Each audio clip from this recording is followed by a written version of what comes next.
It's gonna be the Chinese century come hell or high water, and it couldn't have been telegraphed any clearer. One woman said, I want a recession because that'll help get rid of Donald Trump. And I think that's, most liberals won't admit that. One way you get rid of Trump is a crashing economy. So please bring on the recession. And here we are facing the threat of an 18-month shutdown, which would fuel an unemployment rate that could make the Great Depression look like a walk in the park. Okay, so look at airline industry, auto industry, restaurant industry, hotel industry. Capitalism does not work in an 18-month shutdown. Capitalism can work in a 30-day shutdown.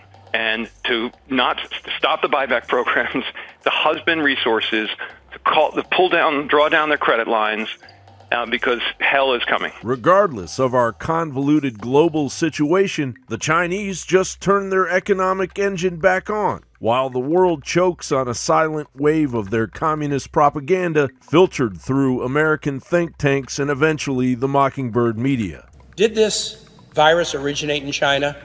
Yes.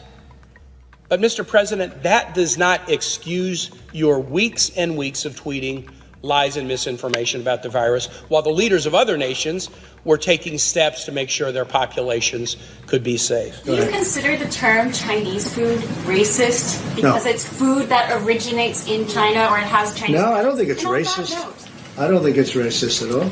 It amazes me when I read the things that I read. It amazes me when I read the Wall Street Journal, which is always so negative. It amazes me when I read the New York Times. Is not even, I barely read it. We don't distribute it in the White House anymore, and the same thing with the Washington Post. They use different slogans and different concepts for me almost every week, trying to catch something. Last week it was, chaos. You see me, there's no chaos. I have no chaos. I'm the one telling everybody to be calm. Forcing freedom to come to a temporary standstill in the wake of the Chinese stranglehold on the availability of basic common medicine. Even the medicines to care for people who are hospitalized with coronavirus, 90% of those ingredients come from China. Once we opened up free trade, that's when we lost our last aspirin plant in 2002. So we can't make aspirin in the United States. That's when we lost our last penicillin plant, which closed in 2004. At the same time, we lost our ability to make vitamin C. These are basic things we need for life. This is about survivability.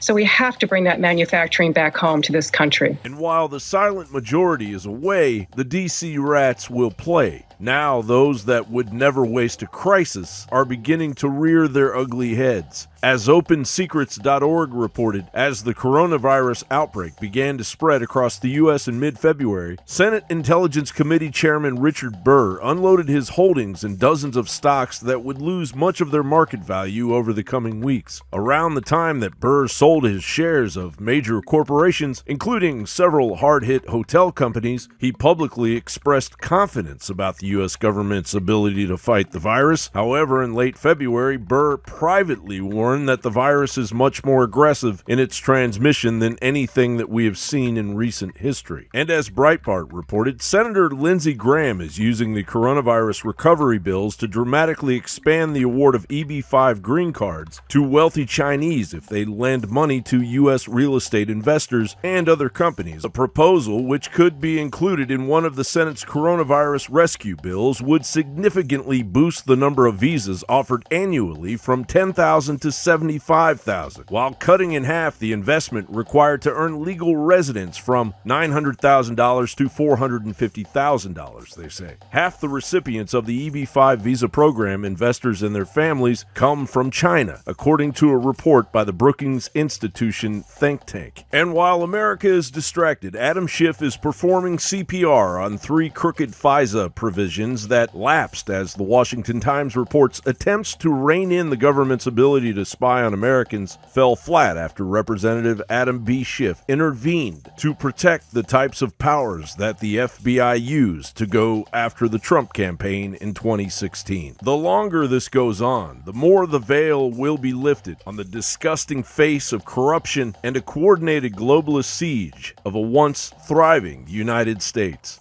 John Bound reporting.